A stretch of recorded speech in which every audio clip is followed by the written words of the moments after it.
My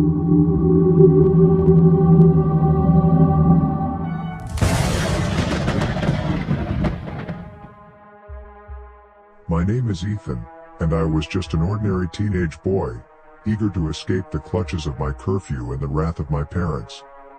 That evening, I had been hanging out with my friends, enjoying the fleeting moments of freedom that summer vacation afforded us.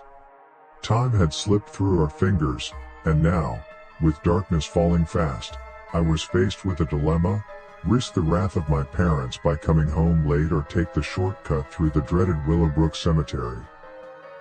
The cemetery, situated at the edge of our town, had a sinister reputation. It was a place that gave everyone the creeps, with its gnarled trees, crumbling tombstones, and eerie silence. No one in their right mind would willingly venture into that place after dark, but I was desperate to make it home on time.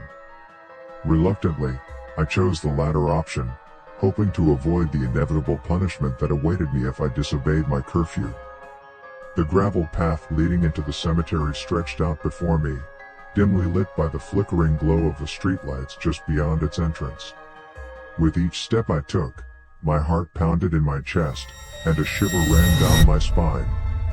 The rustling leaves and the occasional hoot of an owl added to the eerie atmosphere. I quickened my pace, determined to get through this ordeal as quickly as possible.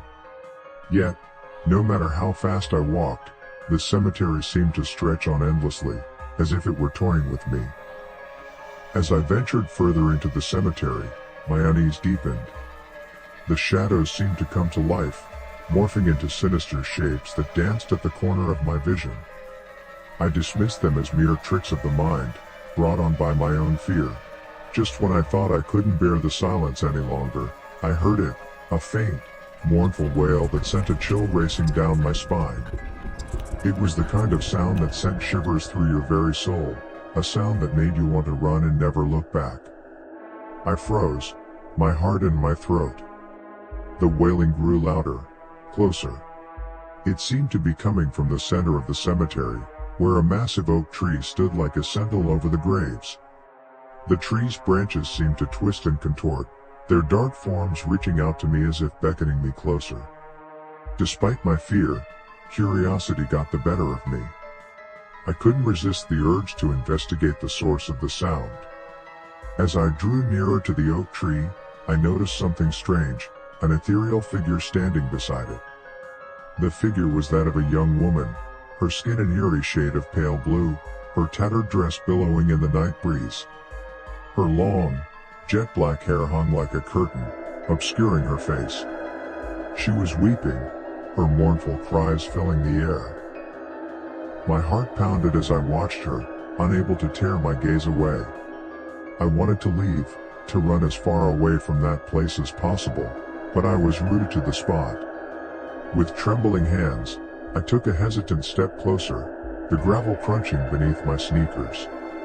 The woman's cries grew louder, more desperate, and she raised her head, her hair parting to reveal hollow, lifeless eyes that seemed to bore into my soul.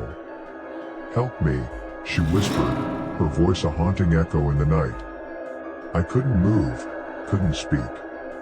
Fear held me in its grip as I watched the spectral woman, her eyes filled with anguish and longing. She extended a ghostly hand toward me, her fingers reaching out as if begging for assistance. Then, as if snapped out of a trance, I finally found my voice. "Who are you?" But she didn't answer. Instead, she continued to weep, her mournful cries echoing through the cemetery. Panic surged through me, and I stumbled backward, my heart racing. I couldn't stay there a moment longer. Without another word, I turned and fled, running as fast as my legs could carry me, my mind consumed by terror. I didn't stop until I reached the safety of my home. My parents were furious about my late arrival, but I couldn't bring myself to tell them what I had witnessed. Who would believe such a story? That night, I lay in bed, trembling and unable to sleep, haunted by the memory of the ghostly woman and her desperate plea for help. I knew I had stumbled upon something otherworldly, something that would scar me for life. In the days that followed, I couldn't shake the feeling that I was being watched, that the ghostly woman was still with me, her mournful cries echoing in my ears. I never took that shortcut through Willowbrook Cemetery again, and I never forgot the chilling encounter that would forever remind me that there are things in this world beyond our understanding, waiting in the shadows to be discovered.